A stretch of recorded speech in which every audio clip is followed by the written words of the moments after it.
સ્વાગત છે તમારું અમારી યુટ્યુબ ચેનલની અંદર। તો આજના આપણા વિડીયોની અંદર કર્મનું ફળ ક્યારે મળે તેના વિશે જાણીશું। એક નાનકડા ગામમાં ધર્મદાસ નામનો એક સજ્જન માણસ રહેતો હતો। તે વ્યવસાયે કુંભાર હતો। માટીના વાસણ બનાવીને પોતાના પરિવારનું ગુજરાન કરતો। ધર્મદાસ ભલે ગરીબ હતો, પરંતુ તે હૃદયથી અત્યંત દયાળુ, સત્યનિષ્ઠ અને નિસ્વાર્થી હતો। તે દરરોજ સવારે કામ પર જતો તે પહેલાં ગામના મંદિરે દીવો પ્રગટાવતો અને પ્રાર્થના કરતો, હે પરમાત્મા, મને એટલી શક્તિ આપજો કે હું કોઈનું દુઃખ દૂર કરી શકું। જ્યારે બીજી બાજુ ગામના લોકો તેની ટીકા ટિપ્પણીઓ કરતા અને કહેતા કે તું બીજાને મદદ કરે છે, પણ પોતાનું ઘર બરાબર નથી ચાલતું, તારા સારા કર્મનું ફળ તને ક્યારેય મળશે નહીં। ત્યારે ધર્મદાસ તેને હસીને જવાબ આપતો કે હું ફળ માટે કામ નથી કરતો, પરંતુ સેવા માટે કરું છું। ફળ ક્યારે અને કેવી રીતે મળશે એ ભગવાન ઉપર છોડ્યું છે। એક વખત ગામમાં એક અજાણ્યો મુસાફર આવ્યો। તે બહુ થાકેલો અને ભૂખ્યો હતો।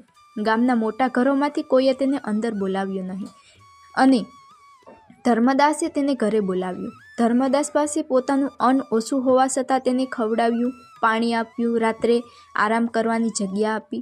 જ્યારે મુસાફરે ખુશ થઈને તેને આશીર્વાદ આપ્યા કે તારા સારા કર્મનો હિસાબ ભગવાન પાસે છે, સમય આવશે ત્યારે તને ઘણું બધી મળશે।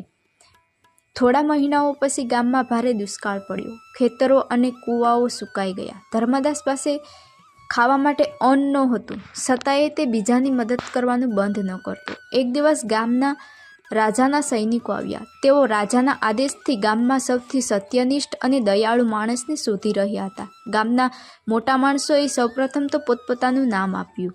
જ્યારે કોઈકે કહ્યું કે જો કોઈ દયાળુ અને સત્યનિષ્ઠ હોય તો તે અમારો ધર્મદાસ છે।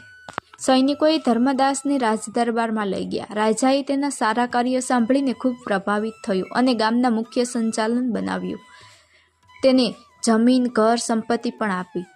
જે લોકો ક્યારેય ધર્મદાસનો મજાક ઉઠાવતા હતા, એ જ લોકો આજે તેની પાસે આશીર્વાદ લેવા આવતા।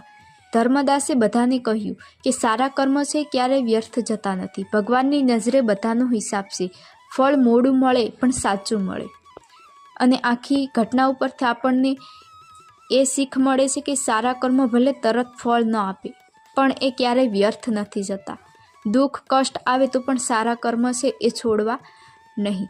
જો તમને અમારો વિડીયો ગમ્યો હોય તો વિડીયોને લાઇક, શેર અને સબસ્ક્રાઈબ કરવાનું ભૂલશો નહીં। ફરી મળશું એક નવા વિડીયોની અંદર। જય સિયારામ, જય શ્રી કૃષ્ણ।